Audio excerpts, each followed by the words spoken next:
మరలా చిగురించబోతుంది. గొప్ప దినాలను చూడబోతున్నావు. నీ యేసుకు సమస్తము సాధ్యమే. గుడ్ మార్నింగ్ దేవుని ప్రియ కుమారుడు, గుడ్ మార్నింగ్ దేవుని ప్రియ కుమార్తె. Special good morning time. చరిత్ర ఇది. ఎర్ర సముద్రం పాయలవడం. ఆశ్చర్యపోయారు. ఇజ్రాయెల్ ఆశ్చర్యపోయారు. నీ దేవుడు ఇంత చేయగలడా? నిజమిది. కొన్నిసార్లు నీకు తెలియదు నెక్స్ట్ ఏం జరగబోతుందా. నువ్వు ఆ విషయం గురించి సొనడం కన్నా, ఆ విషయం గురించి 10 మార్లు 10 మందికి చెప్పి అవిశ్వాసపు మాటల కన్నా ముందే నమ్మొచ్చు కదా. మోషే వలె దేవుడు ఏదో కార్యం చేయబోతున్న ధైర్యంతో నమ్మొచ్చు కదా. అవు నిజంగానే అప్పు సమస్యలతో వెళ్తున్నావు, నిజంగానే కుటుంబ సమస్యలతో వెళ్తున్నావు, నిజంగానే ఉద్యోగ సమస్యతో వెళ్తున్నావు, నిజంగానే అన్ని కన్నీటి బాధని ముందుంది. ఇజ్రాయెల్ లాగానే నువ్వు ఉన్నావు.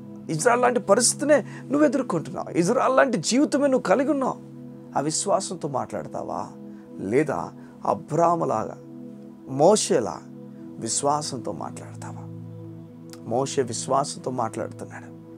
మోషే అంటున్నాడు, అందరినీ ఇష్టాసారంగా మాట్లాడుతున్న వారందరూ నోరు ఒకసారి మూయించన్నాడట. ఓర్కనే నిలిచి చూడండి.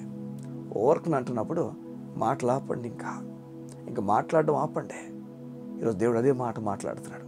ఆ విశ్వాసపు మాట నీ గృహంలో ఆగిపోవాలంటే యేసయ్య ఎక్కడికి వెళ్ళినా కామన్గా తన శిష్యులందరినీ 12 మంది పట్టుకు వెళ్ళినా, ఇంకా డీపర్గా హీలింగ్ చేయాల్సిన చోటుకు వెళ్ళినప్పుడు, ప్రేయర్ చోటుకు వెళ్ళినప్పుడు ఒక ముగ్గురిని మాత్రం పట్టుకెళ్తాడు. మీరు చదివారు ఎప్పుడైనా? ఆ ముగ్గురులో ఒకరి పేరు పేతురు, ఇంకొకరి పేరు యోహాను, ఇంకొకరి పేరు యాకోబు. వీరు ముగ్గురిని దేవుడు పట్టుకెళ్తాడు ఎక్కడికి వెళ్ళినా. బికాస్ వీళ్ళు ముగ్గురు ఒకే మైండ్ సెట్ కలిగిన వ్యక్తులని, వీరు ముగ్గురు యేసయ్యతో పాటు ఈజీగా యాక్సెస్ అయిపోతున్నారు లేదా కలిసిపోతున్నారని చెప్పి, అంటే ప్రతిదానికి అవిశ్వాసపు మాట ఏమవుతుందో దాని కాకుండా విశ్వాసముతో అవిశ్వాసం జయించే వ్యక్తులుగా వీరు మనకు కనిపిస్తారు. సగం జాగ్రత్త వినండి. వీరు ముగ్గురిని ఒకసారి యాయిరు కుమార్తె చనిపోయిందని విన్నప్పుడు వీరి ముగ్గురిని తీసుకెళ్ళి యేసుప్రభు. వీరి ముగ్గురిని తీసుకెళ్ళినప్పుడు వీరి ముగ్గురు ఏ మాట అక్కడ మాట్లాడినట్లు లేదు, కేవలం నిశ్శబ్దం ఉండిపోయారు.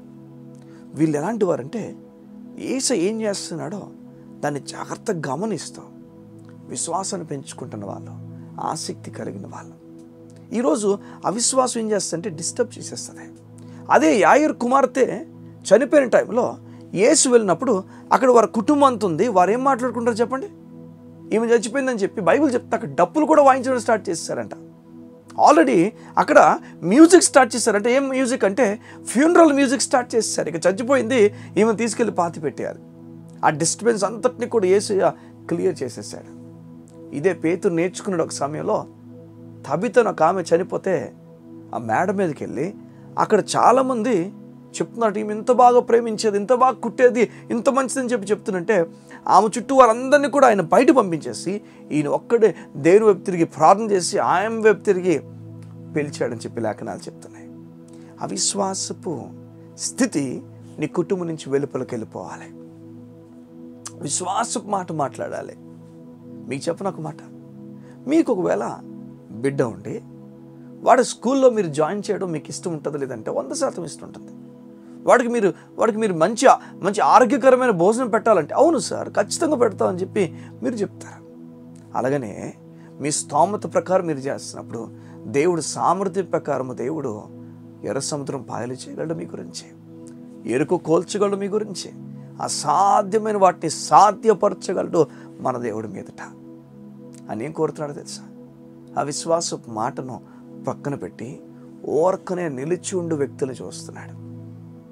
ఓర్కనే నిలిచి ఉంటా. షడ్రక్, మేషక్, అబేద్నెగోలు వారు ఏం మాట్లాడారండి వారు బలమైన మాట చూడండి. వారు మాట్లాడుతున్నప్పుడు ఈ అగ్నిగుండంలో మీరు వేస్తున్న గుర్తుపెట్టుకుని రాజా, మా జీవము కలిగిన దేవుడు మమ్మల్ని రక్షించగలడు. వారికి ఒకటి అర్థమైపోయింది, వారికి దేవుడు 100% తోడున్నాడు. దానియేలు కూడా తెలుసు, సింహబోన్లో వేసినప్పుడు దేవుడు ఏదో చేస్తాడు. అవిశ్వాసపు వ్యక్తులు వారి బాట వేరే, వారి కార్యాలు వేరే, వారు ఎప్పుడు ఫలించలే, వారు నేలకుండిపోయారు. కానీ విశ్వాసం ఉంచే వ్యక్తులు ఫలించారు సంగమా, ఫలించారు 100%. విశ్వసించు వ్యక్తిగా నేను దేవుడు ఉండమని కోరుతున్నాడు. ఎర్ర సముద్రం పాయలేనప్పుడు నడుచుకొని వెళ్ళారండి ఇశ్రాయేలు అందరూ కూడా. ఏం నడక, ఎంత సంతోషం. వారు ఊహించలేని మార్గం వారికి తయారైనప్పుడు తంబూర వాయించుకొని సంతోషంతో గానం చేసుకొని అందులోంచి వెళ్ళిపోయారు. ఇది నేను నమ్ముతున్నాను, యేసు నామములో నూతన మార్గాలు మీకు కలుగునుగాక. సేవకంగా నేను ప్రకటించుచున్నాను, దేవుడు మీకు నూతన మార్గాలు కలుగు చేయబోతున్నాడు. నూతన మార్గాలు కలుగు చేయబోతున్నాడు. ఎలా బ్రదర్? అవ్వదేమో, కష్టమేమో. ఈ స్టోరీలో కూడా కష్టమే కదా చెప్పండి. ఎలా అవుతుంది చెప్పండి? సముద్రం ఎలా పాయలైపోతుంది చెప్పండి? చూడండి, మన బకెట్లో ఉన్న నీటినే మనం పాయలు చేయలేం. మీరు పాయలు చేయాలని చెప్పి ఎన్ని బకెట్తో, ఎన్ని జగ్స్తో వాటర్ తోడినా దాన్ని మీరు విడదీయలేరు. అలాంటిది సముద్రం ఎలా పాయలు చేయలేరు? సముద్రం ఎలా పాయలవుతుంది చెప్పండి? మీకు మాట చెప్పనా? దేవునికి సమస్తము సాధ్యము. నమ్మాలి. నమ్మేవారు ఈ దినం నీ గృహం నుంచి లేచుదురుగాక. ఈరోజు నీ బిడ్డకు బాగాలేదు, నమ్మాలి. నీ కుటుంబ పరిస్థితి బాగాలేదు, నమ్మాలి. నీ అప్పు విషయం నమ్మాలి. అవ్వదులే, కాదులే, జరగదులే, ఇలా ఆగిపోకూడదు, నమ్మాలి. నమ్మే విషయంలో ధైర్యం పెంచుకోవాలి. దేవుని వాక్యం చదవాలి. విశ్వాస పరిమాణం పెంచుకోవాలి. ఇవి కార్యాల వైపు నడిపిస్తుంది. స్టబ్బాన్నెస్ అంటారు, అంటే హృదయము గట్టిగా అయిపోవడం, రాత్రి హృదయంలో అయిపోవడం. ఎందరు లేరు ఈ విధంగా అలాగా? ఈరోజు ఆ విధంగా ఉండి ఎందరూ కృంగిపోవట్లేదు. దేనికి కూడా కదలకుండా అలా ఆగిపోయిన వాళ్ళు. జరుగుతుందిలే లేదు. అలాంటి ఆలోచన క్రైస్తవునికి ఉండకూడదు. యేసు నమ్ముతున్న వ్యక్తికి ఎలాంటి ఆలోచనలు అంటే, దేవుడు ఏదో ప్లాన్ చేయబోతున్నాడు, మాస్టర్ ప్లాన్ కలిగిన వాడు ఏదో కార్యం మాత్రం చేయబోతున్నాడు. ఈరోజు అట్టి నమ్మకం మీకు కలగాలని దేవుడు కోరుతున్నాడు. చూడండి, అవిశ్వాసముతో ఉండిపోలేదు మోషే. విశ్వాసం వైపుగా ఇజ్రాయెల్ని నడిపించాడు. అందరూ నడుచుకుని వెళ్ళారు. నేను నమ్ముతున్నాను, నీ కుటుంబం గొప్ప కార్యాన్ని చూసి, నీ కుటుంబము దేవుడు పాయలు చేయబోతున్న సముద్రాన్ని చూసి అందులోంచి నడుచుకొని గాన ప్రతిగానాలు చేసి ముందుకు వెళ్తారు కాక. ఇటువైపు నుంచి రాబోతున్న సహాయం నువ్వు చెప్పలేవు. దేవుడు ఎటువైపు నుంచి సహాయం నీకు తేగలడు. దేవుడు నిన్ను నడిపించను గాక. కళ్ళు మూసుకుంటే మీ గురించి ప్రార్థన చేస్తాను. మా ప్రియ పరలోకపు తండ్రి, మీకు వందనాలు అయ్యా. నీ బిడ్డలో ఏ విషయాల్లో కృంగిపోతుందో నాకు తెలియదు, ఏ విషయంలో అవిశ్వాస మాటలు మాట్లాడుతున్నారో నాకు తెలియదు. విశ్వాసంతో మాట్లాడే వ్యక్తులుగా వారి జీవితాన్ని మలచమని, వారి జీవితాన్ని కదపమని నేను కోరుతున్నాను. అమూల్యమైన బలమైన నీ సన్నిధి వారి కుటుంబాలపైన ఉంచండి. విశ్వాసంతో మాట్లాడుతూ ఎర్ర సముద్రం పాయలవడం వారు చూసినట్లుగా సహాయించండి. నీ కార్యం, ఉన్నతమైన కార్యం వారికి, వారి కుటుంబాలు ప్రకటించచ్చు. యేసు నామమున ప్రార్థించుచున్నాను తండ్రి. ఆమేన్, ఆమేన్, ఆమేన్. దేవుడితో మాట్లాడుతున్నాడు. ఘనమైన కార్యాలు నీ కొరకు జరిగిస్తాను. God bless you.